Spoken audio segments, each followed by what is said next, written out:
네, 지난달 28일부터 탐사보도 전문 매체인 뉴스타파가 로비스트 박수환 씨의 문자 파일을 입수해서 언론과 기업의 부적절한 공생관계 실태를 폭로하는 연속 보도를 하고 있습니다. 파장이 커지고 있는데요. 저널린 토크쇼 제2 오늘 두 번째 순서는 이 뉴스타파 한상진 기자와 함께 이 내용 집중적으로 살펴보도록 하겠습니다. 어서 오십시오. 네, 안녕하세요. 아유, 어서 오십시오. 네, 반갑습니다. 제가 그 보도를 봤는데 굉장히 고생 많이 하신 것 같더라고요. 물론 이제 본인보다 후배가 고생 많이 한 것 같던데. 그 양진호 회장 거는 이제 흥행 대성공했는데 네. 요거는 그거에 못 미치는 것 같아서 조금 서운할 것 같아요. 이 시작부터 이렇게 막 질문을. 네, 궁금하더라고요. 좀 아쉬움이 없는지. 근데 사실 저희가 이번 보도 준비를 하면서 사실은 저희 보도를 타 매체에서 뭐 많이 인용 보도를 한다거나 이게 굉장히 사회적으로 화제가 된다거나 그러지는 않을 거라고 예상은 했어요. 이게 그래요? 워낙에 이제 이 언론 내부에 또 보이지 않는 카르텔들이 좀 있고 또 그것이 워낙에 이제 공고하게 작용을 하고 있고 이게 또 자유로운 언론사가 거의 없기 때문에 아마도 별다른 반응은 보이지 않을 것이다. 다만 양식 있는 시민들을 믿겠다. 뭐 이런 정도 생각입니다. 이게 다른 언론들이 당연히 안 받을 아이템이고요. 그래서 그래요? 확산되기가 상당히 어렵고요. 근데 대신 또 한 가지가 이제 우리 지난번에 이제 장충기 문자 건하고 되게 유사해 보이잖아요. 네. 뭐 본질에 있어서 유사성이 있긴 합니다만, 근데 사실은 그거보다 더 깊은 문제가 있다라고 하는 거에 잘 안 알려진 것 같아요. 그래서 아마 오늘 그 얘기가 많이 될 수 있을 것 같습니다. 지금 볼 사람은 또 많이 봤어요. 장부승 교수님 굉장히 분노. 네. 또 이게 그 뉴스타파 이번 박수환 문자 그 보도 같은 게 그 용각산 같은 보도예요. 네? 소리는 안 나지만 효과는 있는. 참 올드한 비유입니다. 용각산. 모처럼 한 비유인데. 그 광고를 사람들이 모를 것 같은데. 올드한 비유예요. 네.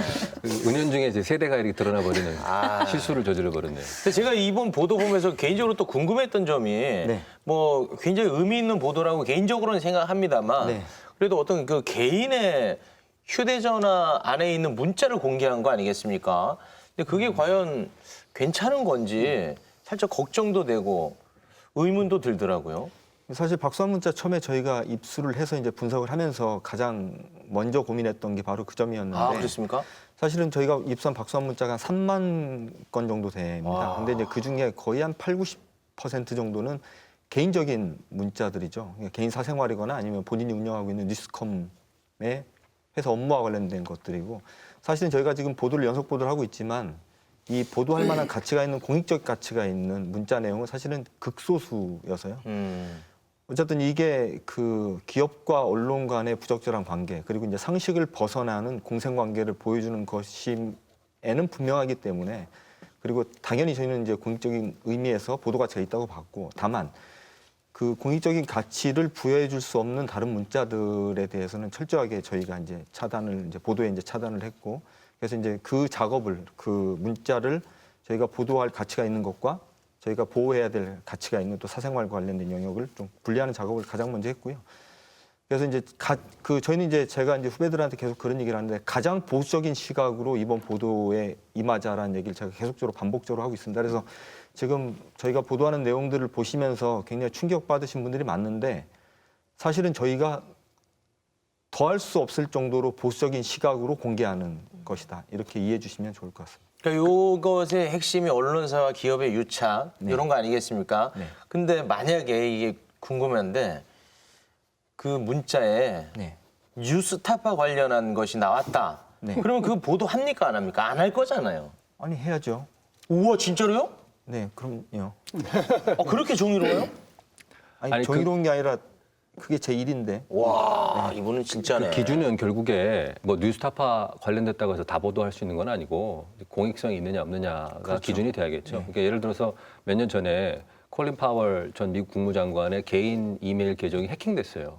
그래서 개인 이메일들이 다 쏟아져 나왔거든요. 근데 그렇다고 해서 그거를 다 보도한 건 아닙니다. 근데 그 중에 보도된 게 예를 들자면은 거기서 콜린 파월 그 국무장관이 이스라엘의 핵무기 보유 현황에 대해서 언급하는 부분이 있어요.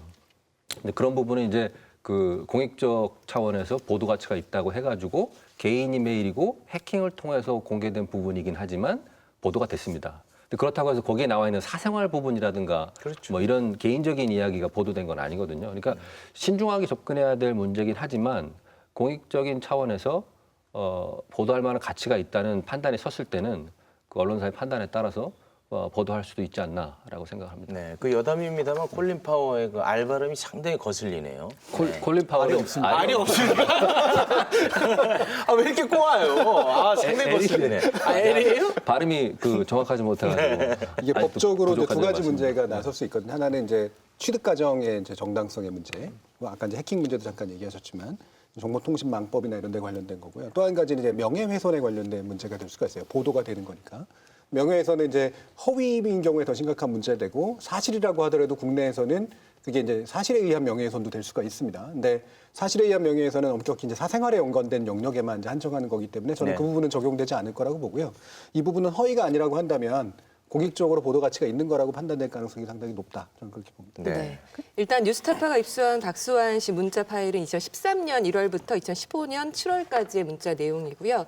이 내용에서 이제 뉴스타파가 보도한 내용 중에는 언론인들의 자녀 취업 청탁, 또 고가의 명품 및 금품 수수, 기사 거래, 또 박수환 대표 말 한마디 기사 삭제가 이루어진 정황 이런 것들이 드러났습니다. 뉴스타파 공개한 그 보도 내용 잠시 보고 이야기 나누도록 하겠습니다.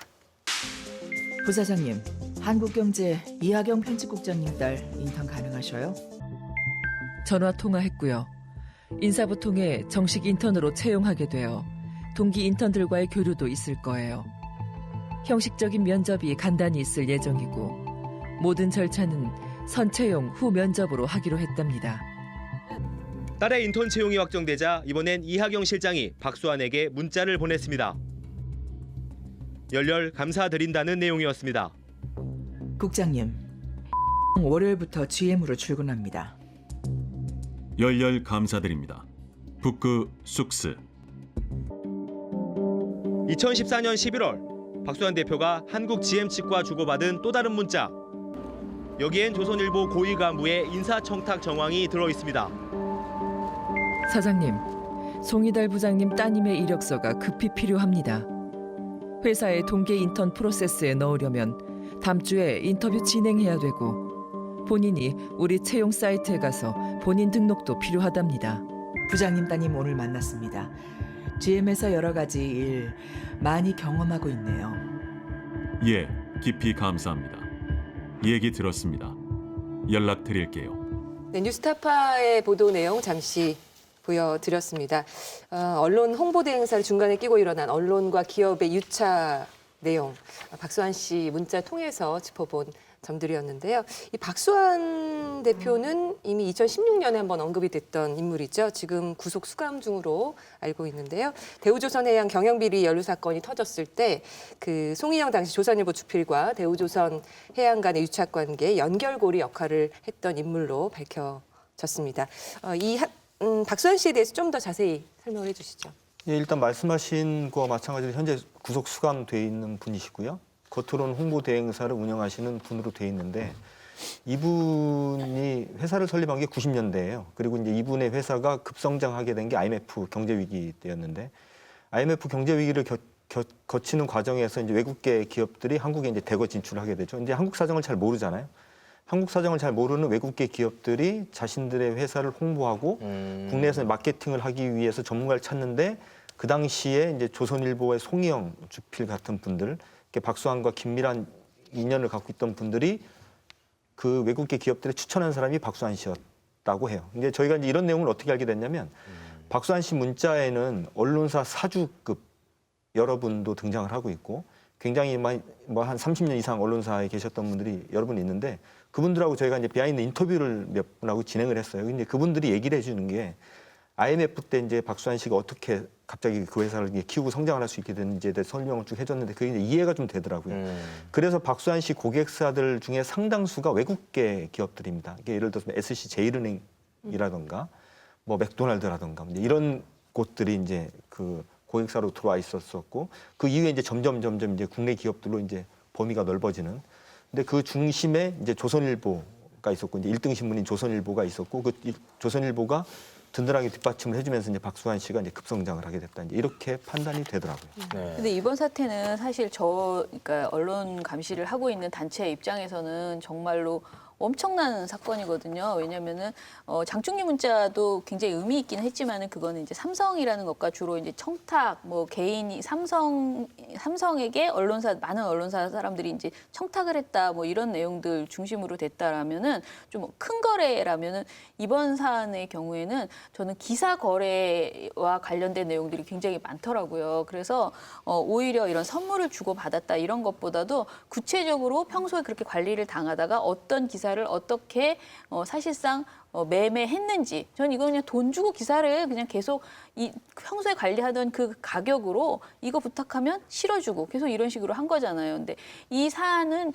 국민들에게 그동안 우리는 많은 언론의 문제들을 이야기를 할 때 마치 어떤 정치적인 이슈에서 편파적인 것들, 뭐 이런 것들이 가장 큰 문제인 것처럼 사람들이 생각하고 있거든요. 그런데 최근에 더 큰 문제는 저는 이 돈 받고 기사 쓰는 거, 돈 받고 여론 조작하는 거, 이게 가장 나쁘다고 생각을 해요. 그래서 굉장히 저희가 중점적으로 감시해야 될 내용이라고 판단하고 있었는데 아주 구체적인 사례들이 굉장히 많이 나온 사건이어서요. 꼭 이렇게 조선일보뿐만 아니고 다른 언론사들도 비슷한 일들이 굉장히 많이 있을 것 같아요. 그래서 이번 일을 계기로 굉장히 우리가 이 사안을 집중해서 지적하고 성찰해야 될 문제라고 생각을 하는데, 사실 이제 가장 큰 적은 언론사들이 모두 다 공범이다 보니까 이 사안을 제대로 보도하지 않고 그러다 보니 여론화가 되지 않을 것 같고, 그래서 미리 말씀드리지만 저는 정말 국민들이 이 사안을 좀 더 관심 갖고 퍼뜨려 주셔야 된다. 우리가 계속 SNS가 이제 힘이 있다라고 이야기를 하는데 SNS의 힘을 통해서 이 사안들이 좀 더 많이 알려지고 그리고 이것에 대해서 우리가 대책을 내놔라라는 이야기들을 했으면 좋겠다라고 생각합니다.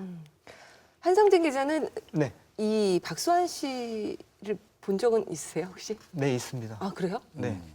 근데 저는 뭐 본 적은 있는데 이런 분인지는 몰랐습니다. 예. 많은 기자들하고 사실 접촉을 하는 높은 분인가 분은 봐요. 아니었던 거죠. 말단 아무 힘 없다는 거. 로비를 챙길 만한 이유가 없는. 제가 이번에 뉴스타파 이거 보도된 것들 다 보고 나서 정말 경악했어요. 놀래가지고 이 지난번에 그 송영 주필 사건이 원자 폭탄이라면은 이번 사건은 거의 수소 폭탄이라는 생각이 들더라고요. 그래가지고 너무 놀래가지고 다른 사람들도 이렇게 느끼나 싶어서 현직 기자들 제가 아는 사람들 한 5명이랑 얘기를 해봤는데 2명은 평기자고 한 3명은 차장급 정도 되는 분들이었는데 평기자들은 정말 경악하더라고요. 그러니까 이 대충 이 박수환 씨 이름은 들어서 알고 있었는데 이 정도까지 그 언론사 간부들에게 접근할 수 있고 침투할 수 있고 영향력을 행사할 수 있을 거라고는 꿈에도 생각을 못했다. 뭐 이런 분들이 많았고, 반대로 또 이 차장급들 경우에는 그럴 줄 알았다. 내지는 올 것이 왔다. 터질 줄 알았다. 뭐 이렇게 그 얘기하는 분들이 좀 있더라고요. 그분들이 약간 떨리는 목소리예요? 아니면은 어때요? 아니 그러니까 그 문제 이게 그분들이 관련될 수 있어요. 그럴 수도 있죠. 아니 근데 제가 그 얘기를 들어봤던 그 기자들은 좀 비교적 좀 작은 언론사에 계신 분들이었어요. 네. 그래가지고 뭐 직접적으로 그 관여가 될 가능성은 별로 없던 분들이고, 그리고 한 가지 또 주목할 만한 점이 이 박수환 씨가 접근하는 기자들이 산업경제부 쪽에 계신 분들이 많아요. 그러니까 물론 조선일보 경우에는 그렇지 않고 뭐 문화부라든가 다른 부서에 있는 분들도 전방위적으로 접근하는 것 같은데, 그 이외에 다른 언론사 경우에는 되게 그 박수환 씨가 주로 컨택했던 사람들이 정치부라든가 뭐 이런 데 있는 분들이 아니라 주로 산업경제부 쪽에서 잔뼈가 굵었던 분들이거든요. 그러니까 그거는 그 기존에 지금 우리 2000년대 이후에 변화된 그 언론 시장, 그다음에 언론 기업들의 경영 환경, 그다음에 수익 모델의 변화와 이런 박수환 씨 같은 사람들이 생겨나게 되는 그 원인과 밀접히 연관돼 있을 가능성이 있음을 시사해 주는 거죠. 그러면 일단 뉴스타파가 취재한 내용을 좀 하나하나 짚어보도록 하겠습니다. 먼저 고위 언론인의 자녀 채용 청탁 의혹입니다. 이하경 한국경제논설실장, 또 송희달 조선일보 에디터가 박수환 대표를 통해서 자신들의 자녀를 대기업 인턴에 취업시킨 정황이 드러났다. 이런 보도였습니다. 자세한 내용을 전해주시죠. 일단 저희가 이번 박수환 문자 취재를 하고 이제 그 보도의 순서를 정할 때 가장 먼저 고려했었던 것이 그러니까 죄질의 문제가 아니고요. 어떤 것이 언론이 가장 피해야 될 것이었는지, 그리고 가장 피해야 됨에도 불구하고 적극적으로 나섰는지, 이걸 제일 먼저 봤어요. 이제 그러면서 봤을 때 단순하게 무슨 뭐 선물 하나를 받고 이런 것보다 자신의 개인사잖아요. 자기 뭐 자녀의 문제, 자기 가정의 문제 이런 문제를 공적으로 알게 됐던 박수환이라는 사람을 통해서 해결을 했던 이거는 사실은 뭐 언론과 기업의 문제라기보다도 언론이 자신이 가지고 있는 저는 아이덴티티 문제라고 저는 봤고 그러니까 가장 심각한 사례라고 저는 봐서 저희가 이제 첫 번째 사례로 저희가 이제 보도를 하기로 결정을 했었던 것이고요. 좀 자세히 설명을 드리면 말씀하신 대로 이하경 한국경제 논설실장과 송희달 에디터입니다. 이 두 분은 뭐 직급에서 보셔도 알겠지만 그 언론사의 어떤 최고위층 인사들이세요. 근데 이제 이 두 분의 딸이 한국GM에 이제 인턴 채용이 되는데 뭐 정상적으로 원서를 내고 서류 전형 면접을 거쳐서 입사를 했다면 뭐 아무 문제가 될 게 없지요. 뭐 그 과정에서 약간의 편의를 봐줬다면 그건 알 수도 없을 것이고. 근데 이제 이분들은 공통적으로 서류 접수 마감일이 끝났거나 아니면 전형 절차가 다 끝난 상태에서 이제 서류가 들어가고 그리고 그 과정에서 오히려 박수환 씨와 한국 GM 측에서 적극적으로 나서서 이력서를 받아서 자기들이 그래서 이제 이 문자에 보면 선채용 후 면접이라는 단어가 등장을 해요. 제가 이제 그 단어를 보면서 굉장히 흥분을 했었는데 선채용 후 면접. 예, 선채용 후 면접입니다. 그러니까 일단 뭐 앞뒤 안 가리고 일단 채용해 놓고 면접 그러니까 형식적인 면접 절차는 나중에 하는 식이죠. 그런 표현을 아예 한국 GM의 부사장이라는 사람이 쓰고 있어요. 그렇게 진행을 할 테니 빨리 이력서를 보내달라 이런 식의 표현을 그리고 거기에 대해서 이제 박수환 씨는 뭐 감사합니다 이렇게 반응을 보이는 것이죠. 뭐 어쨌든 저는 개인적으로 굉장히 화가 났던 리포트여서. 예. 다른 인턴들은 이렇게 안 뽑은 거죠? 그러면. 그 한국 GM의 홈페이지에 들어가면 네. 자기들이 그동안 그 채용 공고를 했었던 것들이 히스토리가 다 나와 있습니다. 인턴뿐만이 아니라 정규직 채용 뭐 모든 것들이 다 있는데요. 저희가 다 맞춰봤어요. 이분들의 딸들이 그 채용이 되는 과정들과 이 인턴 채용 공고 내용을 맞춰봤는데 하나도 맞질 않았고요. 그리고 뭐 이걸 맞춰볼 것도 없이 말씀드렸던 대로 문자 자체에 뭐 면접 다 끝났다. 그리고 이미 인턴이 지금 출근을 한다. 그래도 진행을 할 테니까 보내라. 뭐 이런 식의 문자들이어서 뭐 굳이 저희가 뭘 더 취재할 너무 게 사실은 명확해서. 너무 명확해서 박수환 문자를 보면 이제 하나의 특징이 보여요. 이제 특징이 보이는 게 이 박수환 씨가 언론을 관리하는 방식의 어떤 일정한 패턴 규칙 같은 게 좀 보이는데요. 뭐 식사 대접이나 골프 접대 같은 건 우리가 충분히 예상이 가능하죠. 그리고 뭐 굉장히 고급 식당에서 이제 식사 접대 같은 것들은 뭐 충분히 그럴 수 있다고 보는데 이분이 언론인들을 관리하는 방식이 자신을 중심으로 인맥을 그물망처럼 치는 방식입니다. 그러니까 예를 들면 자기가 A라는 이제 언론인을 알게 되면 그 사람과 기업인 B를 연결을 시켜주고 또 A와 B의 연결고리에 또 C를 갖다 붙이고 그 과정에는 또 법조인이 갖다 붙고 그리고 뭐 관료가 또 붙고 이런 식으로 해서 나중에는 이 박수환 씨가 그동안 문자에서 확인된 것으로만으로도 박수환을 통해서 알게 된 사람들의 인맥 지도를 그려보면 약간 그물망 같은 형태. 근데 이제 이 그물망들을 이용해서 어떤 기사의 거래나 청탁으로 이제 이어지는 흔적들이 또 나오게 되고요. 그래서 지금 말씀하신 것처럼 당장에 뭐 하나를 주고 하나를 받는 이런 식의 관계가 아니라 굉장히 오랜 시간을 두고 또 공을 들여가면서 사실상 자신을 중심으로 한 하나의 먹이 생태계를 만들어가는 식으로 언론을 관리했다. 저는 그 그렇게 판단이 네트워크가 됐습니다. 얼마나 이제 막강했냐면은 그 박수환 씨에 대해서 언론에 보도된 내용을 하나 보면은 모 기업 간부가 박수환 씨와 관계가 틀어져서 감정적으로도 그 안 좋아져가지고 박수환 씨 이외 다른 사람에게 박수환 씨를 비방하는 문자를 보냈다는 거예요. 네.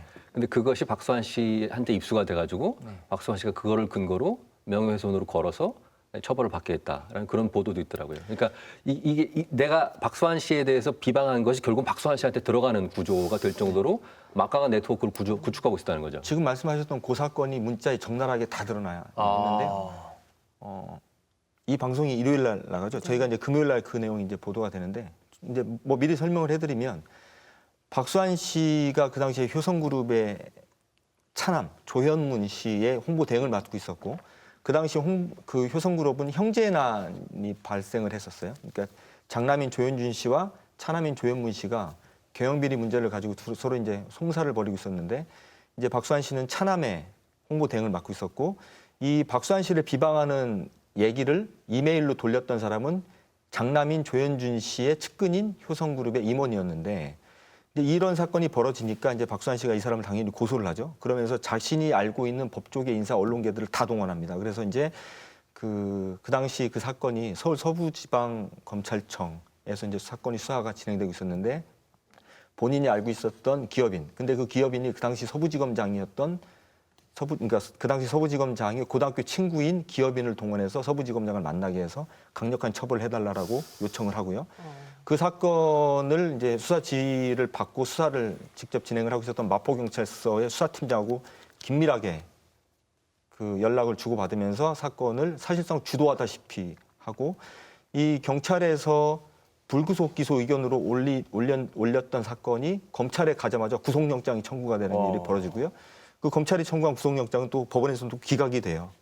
그러니까 이제 그 과정에 이 검찰의 어떤 영향력을 행사한 것이 아닌지에 대한 강력한 의심이 드는 것이고, 근데 중요한 건 이제 그 당시에 서부지검장이 현재 검찰총장을 맡고 있는 문무일 검찰총장이어서 저희가 이제 문무일 검찰총장에게도 그 당시 본인의 고등학교 동창이었던 분으로부터 어떤 청탁을 받은 사실이 있는지에 대해 저희가 물었고 이제 본인은 아니다라고 뭐 그런 사실이 없다라고 이제 답변을 한 상태입니다. 근데 제가 질문 하나 하고 싶은데요. 제가 잘 모르는데 저는 이제 언론인이 어떻게 해야 된다, 언론사가 이 요구로 이런 짓을 하면 안 된다라는 것은 정확하게 알겠는데 대부분 이 박수환 씨에 대해서 보도가 그나마 많지는 않지만 나올 때 로비스트라고 계속 이야기를 하거든요. 근데 이제 우리에게는 로비스트라는 말이 굉장히 익숙하지 않아서 지금 박수환 씨가 하는 행동이 정상적으로 외국에 뭐 미국에 로비스트가 있다라고 하고 로비스트 법이 있다고 하는데 그들의 기준으로 봤을 때도 박수환 씨가 하는 행동이 불법적인 것인가? 이것은 상당히 저는 궁금하더라고요. 그러니까 지금 언론 문제와 별도로 박수환 씨의 행태 자체는 어떻게 평가해야 되는가? 이거를 좀 정리를 누가 해주시면 좋을 것 같습니다. 지금 박수환 씨가 구속 수감되어 있는 결정적인 이유가 대우조선해양의 사장 연임에 도움을 주겠다라는 명목으로 20억 원을 받아갔다라는 혐의예요. 그러니까 이건 홍보가 아니죠. 사기죄죠. 네, 사기죄죠. 네. 사기죄와 이제 변호사법 위반으로 지금 수감이 돼 있는데 저희가 이제 문자만 가지고 이제 봤을 때도 흔히 이제 우리가 이제 홍보 대행사라고 하면 어떤 특정 기업이 가지고 있는 이미지 혹은 제품들을 언론을 통해서 홍보하는데 중간에 이제 거간 노릇을 한다거나 이제 중간 다리 역할을 해서 그것이 이제 홍보가 원활하게 이루어질 수 있도록, 그리고 기업과 언론이 어차피 이제 언론은 기업의 광고가 주 수입원이기 때문에 언론이 필요로 하는 광고 그리고 기업이 필요로 하는 뭐 이제 홍보 이런 것들을 광고 형태로 이제 원활하게 진행이 되도록 하는 것을 이제 중개하는 역할을 하는 것으로 저희는 알고 있죠. 그게 그리고 이제 일반적인 상식이고. 근데 이분이 하는 홍보 그리고 이제 이 활동의 형태는 그거하고는 굉장히 차이가 있습니다. 저희가 이미 공개해드렸던 것처럼 본인이 고객사로 두고 있는 대기업과 관련돼서 어떤 언론에 부정적인 기사가 난다거나 아니면 본인들이 홍보하고자 하는 기사가 있는데 그것을 언론이 받아주지 않으면 본인이 개인적인 인맥 혹은 본인이 영향력을 미칠 수 있는 사람들을 통해서 안 되는 일을 되게 하는 것이죠. 이제 과거에 장충희 문자 때도 이제 그런 표현이 많이 등장을 했는데 우리가 흔히 말하는 홍보와 기획 홍보라는 단어를 썼죠. 이제 기획 홍보라는 단어를 삼성이 처음 만들어냈는데 이 기획 홍보를 이 현장에서 제대로 구현해낸 사람 중에 하나다 이렇게 보면 될 것 같고요. 그래서 저희가 이번 취재를 진행을 하면서 이 홍보업계에 계시는 분들로부터 박수환 씨에 대한 이제 총평을 한번 들어봤어요. 근데 이제 다들 하는 얘기가 뭐냐면 홍보업계의 김현장이라는 거예요.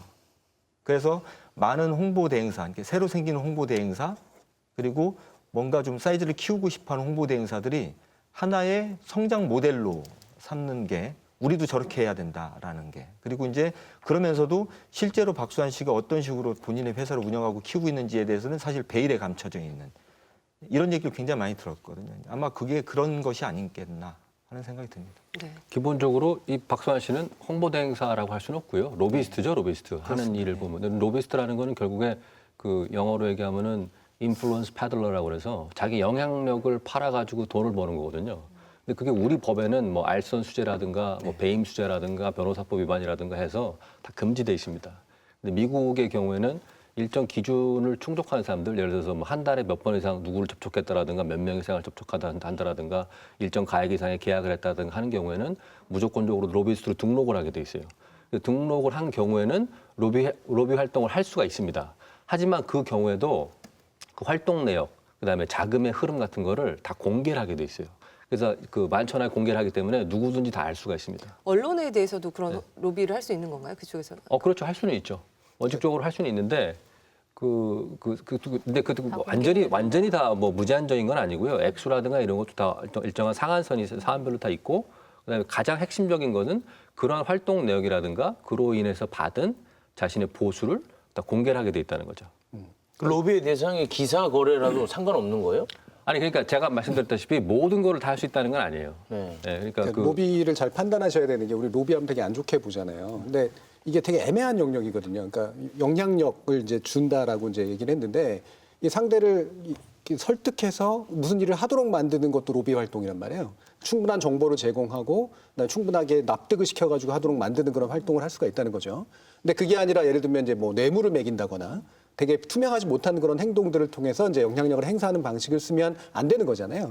근데 그게 판단이 되게 애매한 건데 판단할 수 있도록 투명하게 올리자라는 게 이제 그 로비스트를 법제화한 이제 그런 식의 요건이고, 우리나라는 이제 그게 법제화가 안 돼 있기 때문에 말씀하신 것처럼 주로는 배임의 영역이죠. 그러니까 공적인 일을 해야 하는 거를 갖다가 사적인 관계로 문제가 이제 얽혀버린 그런 식의 일들인 것 같고요. 그래서 지금도 이제 설명해 주신 내용들을 보면 이분이 전형적으로 사적 하이소사이티를 구성하는 방식 같은 것들이 보여요.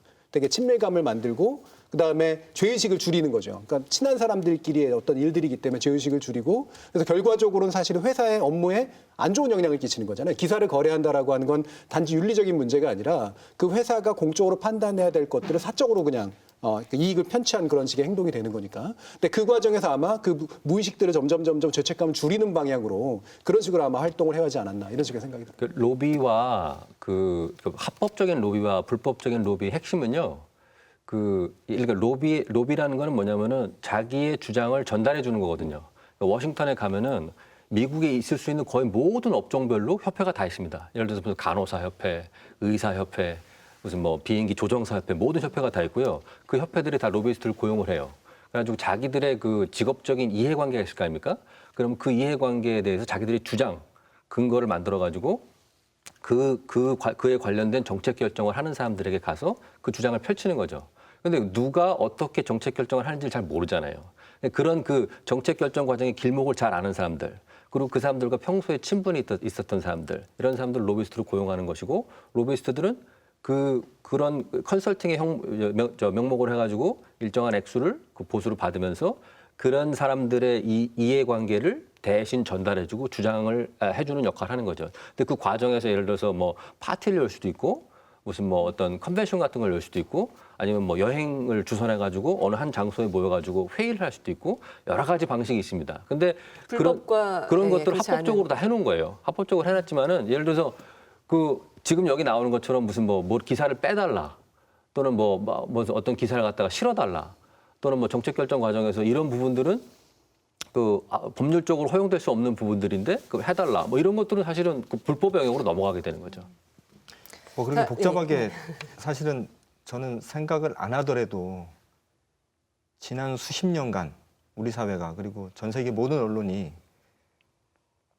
지속적으로 싸워왔었던 건 편집권 문제였었지 않습니까?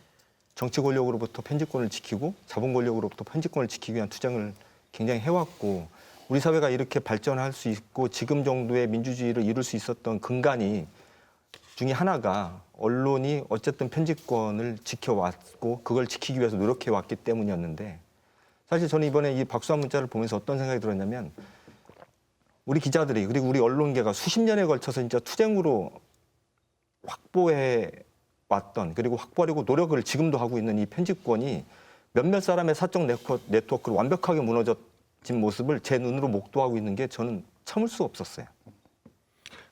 아까 얘기했던 부분 중에서 취업 청탁 의혹과 관련된 문자 내용 중에 등장했던 이항혁 논설실장은 자신의 입장 표명을 이렇게 했습니다. 내 아이가 인턴도 못할 정도의 실력은 아니고 채용을 부탁한 것도 아닙니다. 이렇게 입장을 밝혔는데, 인턴이니까 괜찮고 이건 취업 청탁으로 보기 어렵다라고 말씀하시는 것 같은데 어떻게 생각하시는지. 언론사에서 상당히 중요한 역할을 맡고 계신 분께서 이 절차의 중요성에 대해서 좀 경시하는 듯한 말씀을 하시는 게 상당히 좀 안타깝더라고요.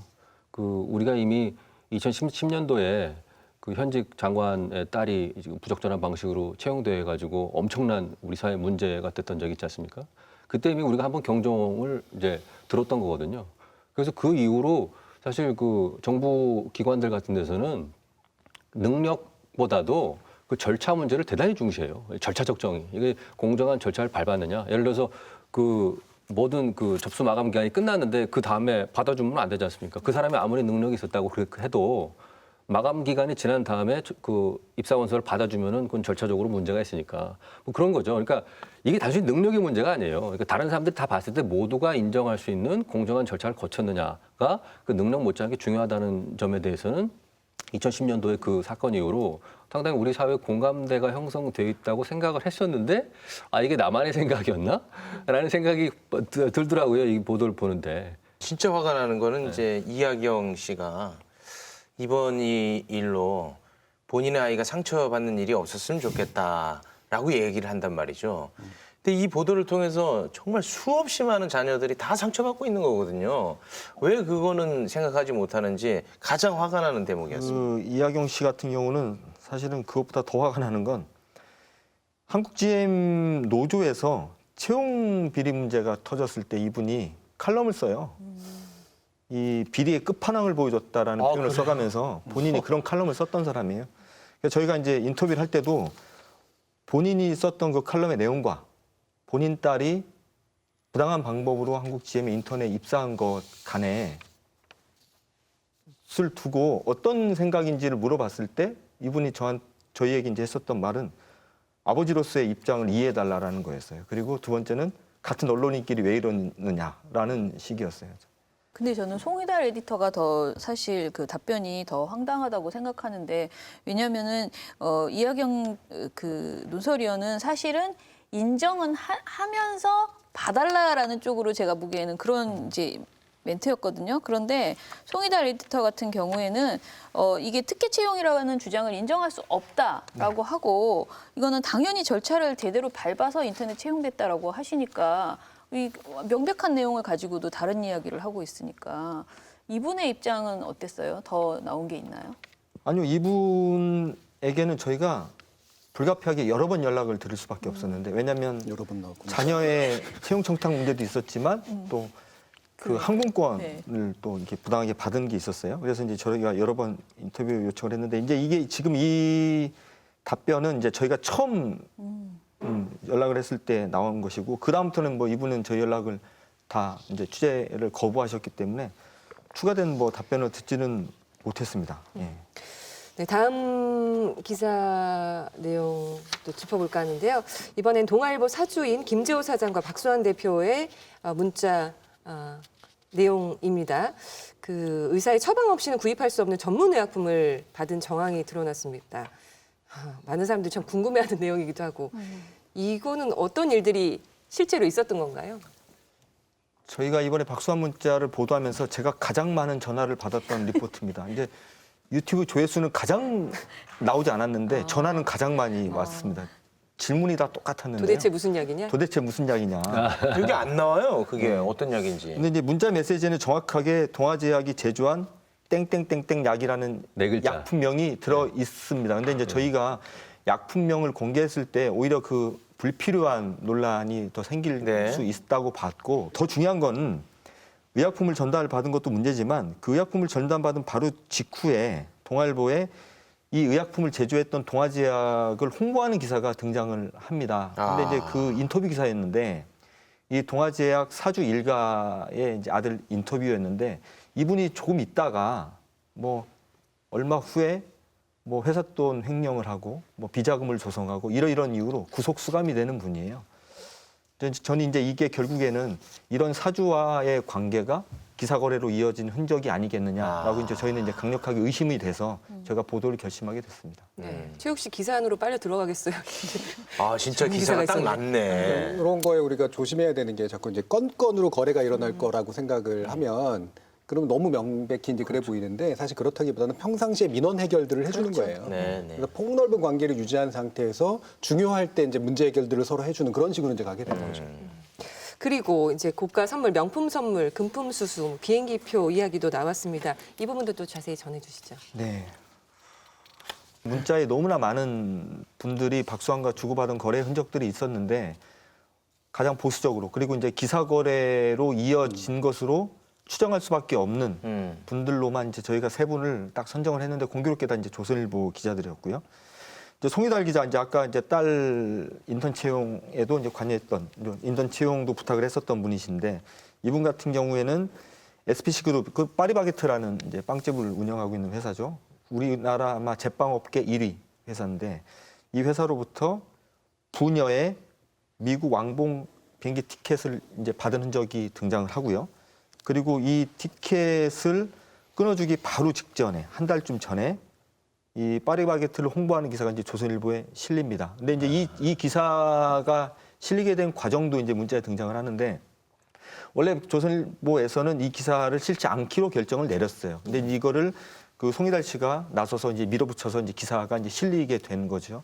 그리고 나서 뭐 박수환 씨는 굉장히 감사하다는 이제 표시를 하고 그리고 나서 이제 공교롭게도 이런 비행기 티켓이 오고 가는 이런 일이 벌어졌던 것이고 강경희 부장 같은 경우도 이제 조선일보에 계신 분인데 역시 이분 같은 경우도 이 명품 스카프를 받습니다. 그리고 이제 이분 역시 저희가 이제 기사에는 보도를 적나라하게 하진 않았지만 어쨌든 이분도 일정 부분 조선일보의 기사 거래로 추정되는 내용들에 등장을 해서 저희가 직접적으로 거론하지 않았지만 실명을 공개를 하기로 이제 결정을 했던 것이고요.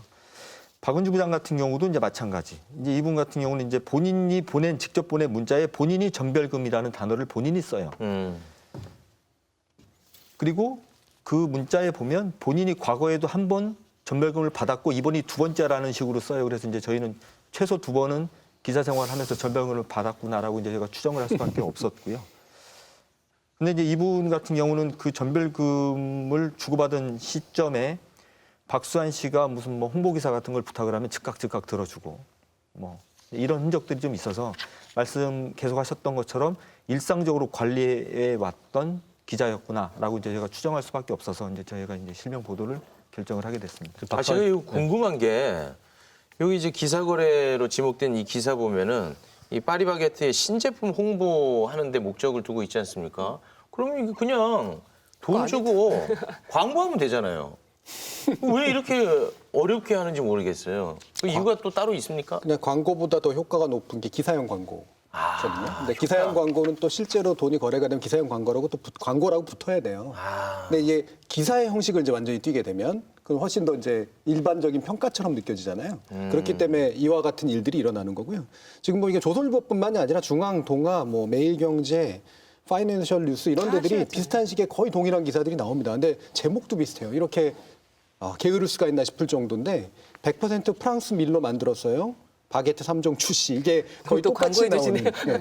기사성 광고도 아니고 기사한 거죠? 그냥 기사죠. 근데 그 내용은 어떻게 보면 광고성 기사라고 형이 아니고 광고의 성격을 가지고 있는 기사라고 우리가 말을 할 수 있죠. 그러니까 기사형 광고하고는 완전히 달라요. 근데 아까 그 조선일보에서 원래 이 기사를 실으려고 하지 않았는데 어떻게든 실게 해줬다. 그게 어떻게 보면 핵심인 것 같은데요. 그렇죠.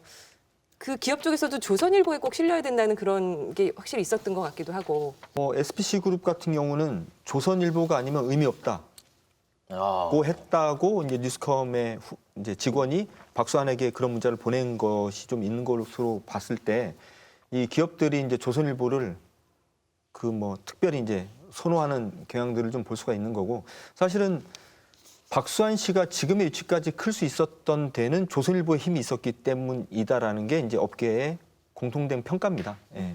조선일보의 기사를 실을 수 있는 정도의 힘, 그게 이제 지금의 박수환을 만들었다. 강경희, 박은주, 송희달 기자의 입장은 어떻게 나왔나요?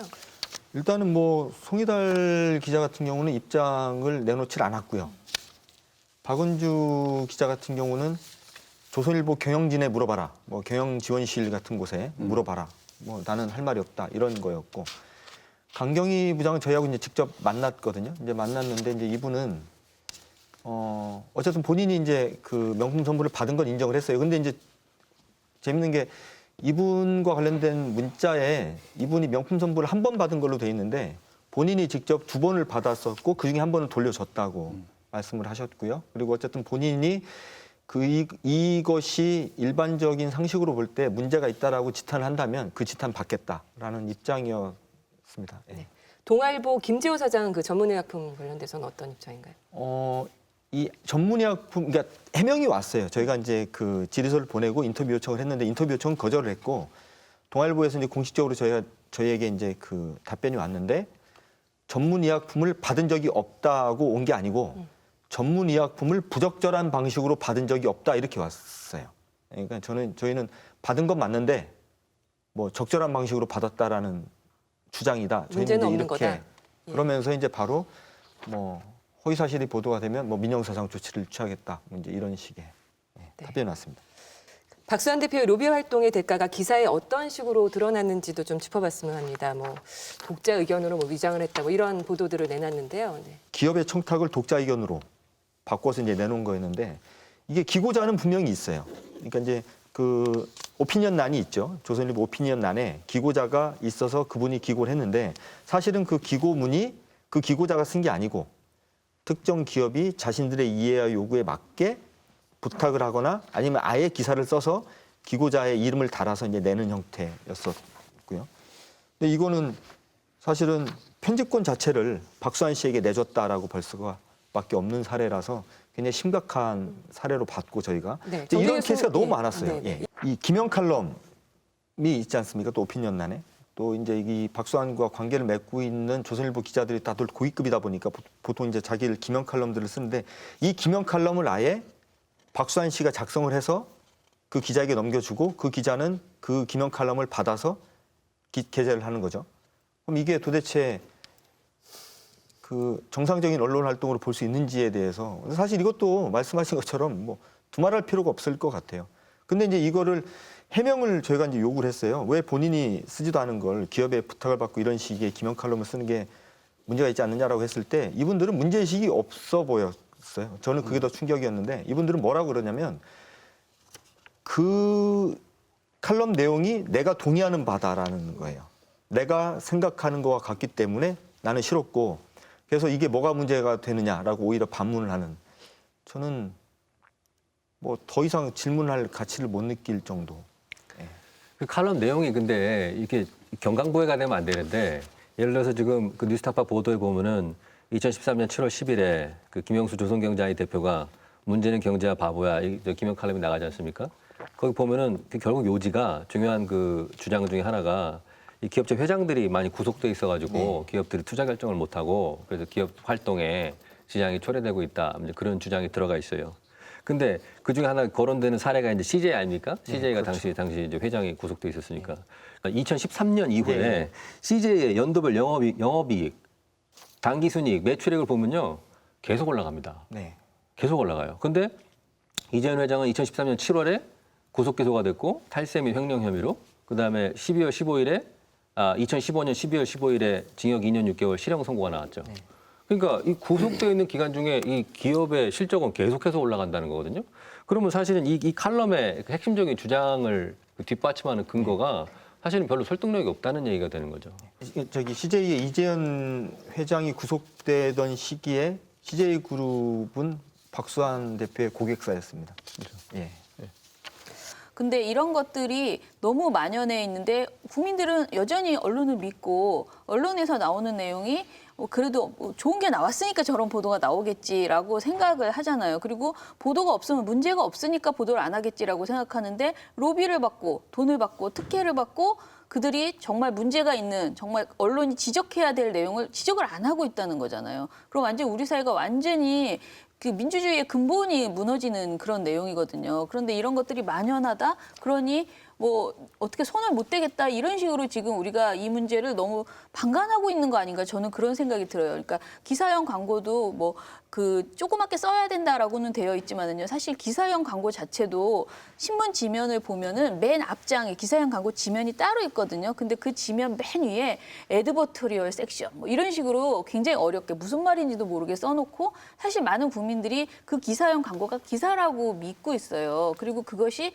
온라인으로 나갈 때는요. 아예 그런 표현이 없는 경우가 굉장히 많아요. 종이 신문에만 그게 조그맣게 써 있고 그래서 많은 국민들이 완전히 언론으로부터 큰 피해를 사실 그런 보도를 보고 전적으로 그 기사를 믿고 잘못된 구매를 하거나 선택을 할 수 있잖아요. 그 피해는 다 국민에게 가는데 이 문제는 제가 보기에는 굉장히 이제 총체적으로 접근해서 협찬 문제, 투명하게 하는 문제, 기사 거래가 되지 못하게 방송도 마찬가지거든요. 방송에서 방송을 거래하는 경우도 굉장히 많아요. 이런 것들 전부 다 한번 종합적으로 검토해서 하지 말자라는 그런 운동이 벌어져야 될 사안이다라고 생각합니다. 네. 기사 내용 몇 개만 더 짚어드릴게요. 김영수 대표의 칼럼 조선일보였는데 크라운 베이커리와 군산 이상당의 차이점이라는 제목의 그 칼럼에서 파리바게뜨 빵이 싸고 맛있어서 자주 이용한다. 특히 얼마 전 나온 무설탕 식빵을 좋아한다. 동반성장이나 공정거래가 제빵이나 외식업체를 운영하는 프랜차이즈를 자꾸 인위적으로 규제하는 것은 참 한심한 일이라는 생각이 든다. 이런 내용이 들어갔었고 또 조선일보 2014년 9월 9일자 박근혜 정부는 규제와의 전쟁을 선언할 때 타도 대상을 잘못 선택했다. 규제보다 규제를 양산하는 기관부터 개혁해야 했다. 이 규제는 한마디로 스타벅스나 맥도날드 같은 외국계 기업에 특혜를 주고 카페베네와 파리바게뜨 같은 국내 전문 기업은 망하게 하는 규제다.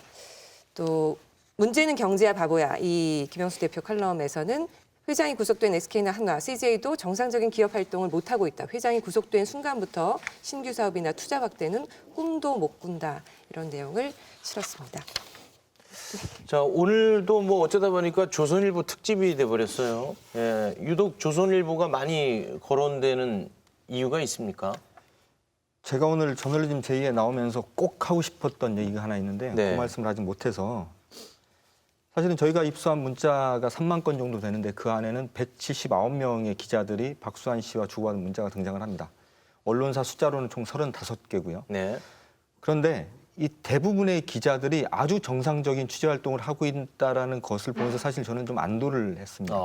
특히 이제 몇몇 기자들 같은 경우는 제가 후배들에게 보여주고 싶을 정도로 그러니까 이제 박수환 씨에게 본인이 취재한 내용에 대해서 해명을 요구한다거나 입장을 요구한다던가 사실관계 확인을 요구한다던가 그래서 이 오히려 박수환 씨가 자기 직원하고 주고받은 문자에 보면 특정 언론사 기자의 그 질의 때문에 굉장히 곤혹해하는 모습 그리고 그 기자에게 어떻게든 접근하려고 노력을 하는데도 불구하고 굉장히 선을 긋고 그 일정한 거리를 넘지 않으면서 취재 활동에 매진하는 기자들을 저희가 많이 봤거든요. 그 문자를 보면서 저희가 이번 취재를 하면서 금품을 받았던 기자, 딸 인사청탁을 한 기자, 그리고 기사 거래를 한 기자들 어떤 기자들도 막론하고 똑같이 하는 말이 있어요. 뭐라 그러냐면 취재원을 사귀고 취재원과 적당한 거리를 유지하고 관계를 유지하기 위해서는 어쩔 수 없는 부분이 있었다라는 걸 이해해달라는 거예요. 그리고 너도 기자니까 너도 그런 게 있다는 걸 이해할 수 있지 않느냐라는 거예요. 근데 저희는 사실 이제 취재를 하면서 그런 얘기를 하고 싶었어요. 그렇게까지 부적절한 방식으로 취재를 하고 취재원을 만나고 관계를 맺지 않아도 훨씬 더 좋은 기사를 그리고 훨씬 더 우리 사회에 도움이 되는 기사를 쓰는 기자들이 엄청나게 많다라는 거를 당신들이 좀 알아줬으면 좋겠다라는 얘기를 제가 꼭 하고 싶었고 저희가 이제 그 내용도 기사에 지금 충실히 담으려고 노력을 하고 있습니다. 네. 그 영향력 있는 언론사는 더 이런 유혹에 빠지기가 좀 쉽긴 하겠죠. 그렇겠죠 아무래도. 네. 근데 조선일보의 영향력을 이번에 제가 조금 느꼈어요. 지면에 제 이름이 좀 실렸는데 많은 어르신분들이 연락이 왔습니다. 평소에 연락 끊겼던 분들이. 야야 그렇게 살지 마라 하면서 저를 호되게 혼내더라고요. 영향력은 확실히 있는 것 같아요. 네. 조선일보 내부에서 비판과 자성의 목소리가 사실 쏟아져 나왔죠. 내부 그 익명 게시판에. 그 내용도 좀 짚어볼까요? 예, 그 조선일보 기자들의 익명 게시판 앱이 있는데요. 블라인드에 그 박수환 대표로부터 금품을 받은 임원들을 향해서 강도 높은 비판의 목소리가 여러 가지로 이렇게 올라왔다고 합니다. 한 게시자는 블라인드에 조선일보 박은주 부장에게라는 제목의 그 글을 올렸는데 지난달 30일 미디어오늘 기사를 공유한 뒤에 기레기가 아니라면 책임을 져라라는 글을 올렸다고 합니다. 그리고 이후 댓글에는 쪽팔림은 현장에 나가는 후배들 몫이다. 했습니다. 처갓집 식구들이 물어본다. 설 인사 갔다가 아주 뭐 힘들었다. 침몰하는 배에 혼자 살겠다고 발버둥 치는 세월호 선장과 뭐가 다르냐면서 자사 간부들을 꼬집는 글들이 이어졌다고 합니다. 반면에 떳떳하게 돌 던질 사람 우리 중 5%는 되느냐라고 하는 목소리도 있었고요. 꼬리 자르기 하지 말고 이참에 자성하는 소리도 나왔으면 좋겠다라는 자성의 댓글도 달렸다고 합니다. 그리고 조선일보 노조가 공식적인 입장을 밝혔는데요. 지난 1월 31일자 노보를 통해서 자사 간부들의 금품 수수 의혹에 유감을 표명한과 동시에 노조는 회사의 엄정한 조사와 이에 따른 징계위원회 개최를 요구한다라고 밝혔습니다. 네, 이렇게 잘못은 다 드러났단 말이에요. 우리도 매번 조선일보 다루잖아요. 근데 우리 교수님이 즐겨 쓰는 표현 있지 않습니까? 효능감. 그렇죠. 효능감이 너무 떨어져요. 뭐 달라지는 게 없어요. 고개만 끄덕거리지 마시고요.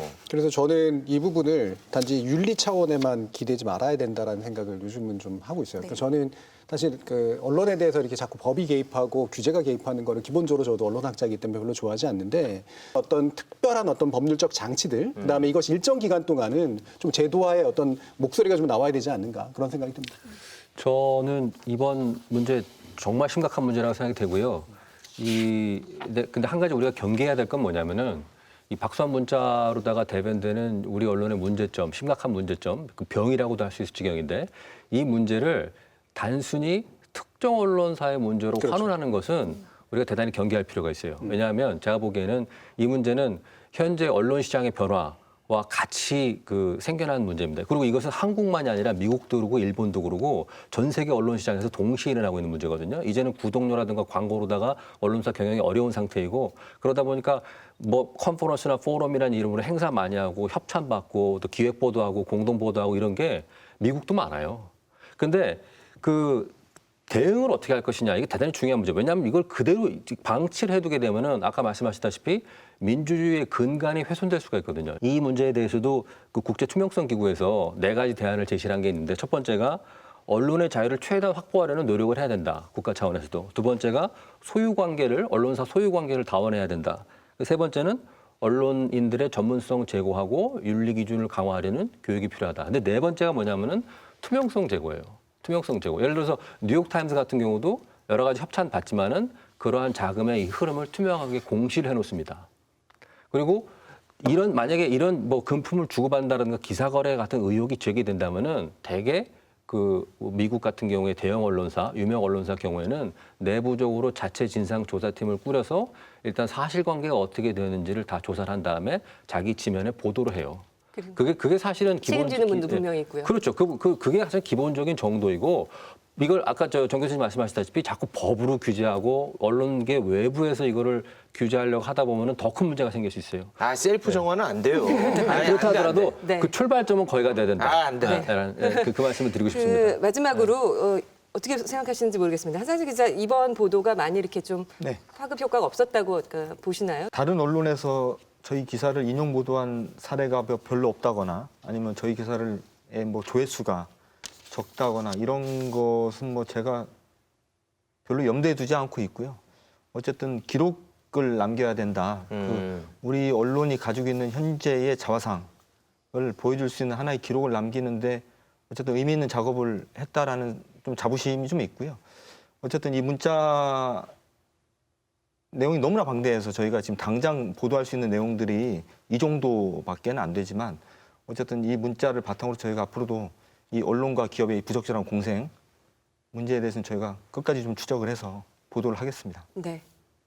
보도량이 정말 너무 없기는. 그러니까 9개 일간지 지면 신문을 보니까 관련 기사가 단 한 줄도 실리지 않았고요. 지상파 3사와 종편 4사의 보도량을 봐도 사실 거의 차이가 없습니다. 보도가 없어요, 아예. 그러니까 저는 계속 말씀드리는데 시민들이 이 사안을 많이 좀 퍼뜨려줘야 된다, 많이 보셔야 된다. 그래서 SNS를 통해서 우리 스스로가 다 1인 미디어잖아요, 지금은. 그러니까 자신들이 볼 수 있는 또 자신들이 쓰는 글을 통해서 이 사안을 많이 알려나갔으면 좋겠다라는 생각이 듭니다. 네. 한상진 뉴스타파 기자 나와주셔서 감사합니다. 좋은 취재 부탁드리겠습니다. 네, 감사합니다. 고맙습니다. 네, 저널리즘 토크쇼 J 오늘 준비한 내용은 여기까지입니다. 이 방송은 KBS 1TV, 마이케이, 푹, 유튜브 그리고 페이스북을 통해서도 만나실 수 있습니다. 언론의 관행은 여러분이 바꿀 수 있습니다. 저희는 다음 주 일요일 밤 10시 30분에 찾아뵙겠습니다. 고맙습니다.